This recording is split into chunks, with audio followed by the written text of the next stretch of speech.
कहानी का शीर्षक आखिरी मोड़। बारिश सांझ ढलते ही शुरू हो गई थी, जिसने पहाड़ी की संकरी सड़क को काले कांच की फिसलन भरी पट्टी में बदल दिया था। हमारी छोटी गाड़ी पूरे रास्ते में जैसे अकेली थी। हेडलाइट की रोशनी से आगे सब कुछ अंधेरे में डूबा हुआ था। हम 4 लोग थे, मैं, लक्ष्य, स्वाति और ध्रुव, जो एक मज़ेदार सप्ताहांत यात्रा के लिए निकले थे। हमें आधी रात से पहले एक छोटे से मकान तक पहुंचना था, लेकिन नक्शा पिछले 1 घंटे से बार-बार रास्ता बदल रहा था और हमें अनजान जगहों से गुजार रहा था। क्या यह सच में सही रास्ता है? स्वाति ने पीछे की सीट से घबराई आवाज में पूछा। हाँ, नक्शा यही बता रहा है, ध्रुव ने सामने की सीट से जवाब दिया, लेकिन उसकी आवाज में भी भरोसा नहीं था। मोबाइल की स्क्रीन से उसका चेहरा नीली रोशनी में और अजीब लग रहा था। हम सिर्फ 30 मिनट दूर हैं, शायद। मैंने नजरें सड़क पर टिका रखी थीं। बारिश की वजह से सामने कुछ साफ नहीं दिख रहा था और मोड़ लगातार खतरनाक होते जा रहे थे। तभी हमने उसे देखा। एक आकृति सड़क के किनारे खड़ा, बस हेडलाइट की हल्की रोशनी में दिखाई देता हुआ। एक आदमी काले कोट में, सिर थोड़ा झुका हुआ, जैसे जमीन को घूर रहा हो। मैंने गाड़ी धीमी कर दी। रुके। बिल्कुल नहीं, लक्ष्य बड़बड़ाया, यहीं से तो डरावनी कहानियां शुरू होती हैं। जब हम उसके पास से गुजरे, मैंने एक नज़र डाली। उसका चेहरा बेहद फीका था, अस्वाभाविक रूप से फीका, और उसकी आंखें, वे हेडलाइट की रोशनी में बिल्ली की तरह चमक रही थीं। मेरे पेट में अजीब सा डर बैठ गया। कुछ मिनट बाद हमने उसे फिर देखा। ये मुमकिन नहीं है, स्वाति फुसफुसाई, हम तो सीधी सड़क पर थे। लेकिन वो वही था, वही आदमी, वही कोट, वही झुका हुआ सिर, जैसे उसने हिलना डुलना छोड़ दिया हो। गाड़ी के अंदर माहौल भारी हो गया। हम कुछ मिनटों तक चुप रहे, फिर अचानक नक्शा बोल उठा। 500 फुट बाद बाई मुड़े। यहाँ तो कोई बायां रास्ता नहीं है, मैंने आगे देखते हुए कहा, लेकिन था एक पतली सी कच्ची सड़क जो पेड़ों के बीच छुपी हुई थी। मत मुड़ो, लक्ष्य ने तेज आवाज में कहा। लेकिन ध्रुव आगे झुकते हुए बोला, शायद छोटा रास्ता हो, और उस आदमी को बार बार इसी सड़क पर देख रहे हैं। मैं यहाँ और नहीं रहना चाहता। मन के अंदर विरोध होते हुए भी मैंने गाड़ी मोड़ दी। कच्ची सड़क गाड़ी के लिए मुश्किल से पर्याप्त थी। टहनियाँ छत पर नाखूनों की तरह रगड़ रही थीं। बारिश थोड़ी कम हो गई थी, लेकिन हवा में अब अजीब सी ठंडक और भारीपन था। तभी हेडलाइट ने सड़क के बीच में एक पुराना बोर्ड दिखाया, पेंट उखड़ा हुआ, शब्द मुश्किल से पढ़ने लायक। मार्लो हॉलो, अंधेरा होने के बाद प्रवेश वर्जित। कमाल है, स्वाति बड़बड़ाई, बहुत स्वागतयोग्य लग रहा है।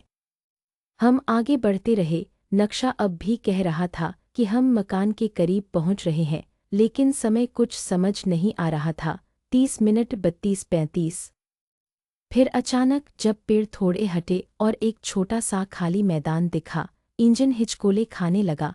मैंने एक्सेलरेटर दबाया, लेकिन गाड़ी धीरे धीरे रुक गई और पूरी तरह बंद हो गई। हम सब चुप हो गए। फ्यूल मीटर तो आधा टैंक दिखा रहा है, लक्ष्य ने धीमे से कहा। ध्रुव ने गाड़ी स्टार्ट करने की कोशिश की, कोई प्रतिक्रिया नहीं। तभी हमने सुना, पेड़ों के बीच से आती धीमी कदमों की आहट, जैसे कोई जानबूझकर धीरे धीरे चल रहा हो। स्वाति ने मेरा हाथ पकड़ लिया। वो वही है। मैंने खुद को समझाया कि शायद कोई जानवर होगा, लेकिन दिल जानता था ये कुछ और है। कदम पास आते गए जब तक कि वो गाड़ी के ठीक पीछे रुक नहीं गए। हम में से किसी ने मुड़कर देखने की हिम्मत नहीं की। फिर एक आवाज़ धीरे धीरे, लयबद्ध, गाड़ी की पिछली खिड़की पर थपथपाहट। ध्रुव ने सीट पर घूमकर देखा, उसका चेहरा सफ़ेद पड़ गया। चलाओ अभी। मैं नहीं चला पा रहा, लेकिन मैं बोल भी नहीं पाया कि इंजन खुद ही गरजते हुए चालू हो गया। हेडलाइट तेज चमकने लगी। मैंने बिना सोचे एक्सेलरेटर दबा दिया। गाड़ी कीचड़ उड़ाते हुए आगे भागी। सड़क और गहरे जंगल में जाती गई, लेकिन फिर भी हमें पेड़ों के बीच आकृतियां दिख रही थीं जो हमारे साथ साथ चल रही थीं। कोट वाला आदमी अब अकेला नहीं था। हमने एक और बोर्ड पार किया, पहले जैसा ही, मार्लो हॉलो, अंधेरा होने के बाद प्रवेश वर्जित। इस बार किसी ने नीचे लकड़ी पर खुदाई कर लिख रखा था, वे तुम्हारे साथ चलते हैं। नक्शे की आवाज़ फिर आई, लेकिन अब वो टूटी फूटी और अजीब तरह से मानवीय लग रही थी। दाएं मुड़ो, दाएं मुड़ो, दाएं मुड़ो। यहाँ तो कोई सड़क नहीं है, मैं चिल्लाया। आवाज़ लगातार वही दोहराती रही, हर बार और ऊंची होती हुई, जब तक कि ध्रुव चिल्ला नहीं पड़ा, बस मुड़ जाओ। मैंने अंधेरे में गाड़ी घुमा दी और अचानक हम वापस पक्की सड़क पर थे। न जंगल, न बारिश, हवा फिर से गर्म थी। चारों लोग जड़ होकर बैठे रहे, सांसें तेज चल रही थीं। ठीक है, लक्ष्य ने आखिर कहा, हम इस बारे में कभी बात नहीं करेंगे, ठीक? किसी ने विरोध नहीं किया। हम 20 मिनट में मकान पहुंच गए। वह सामान्य लग रहा था, खिड़कियों से पीली रोशनी बाहर आ रही थी। देखरेख करने वाली एक बुजुर्ग महिला ने दरवाज़ा खोला। शुभ संध्या, उसने हल्की मुस्कान के साथ कहा। लंबा सफ़र रहा।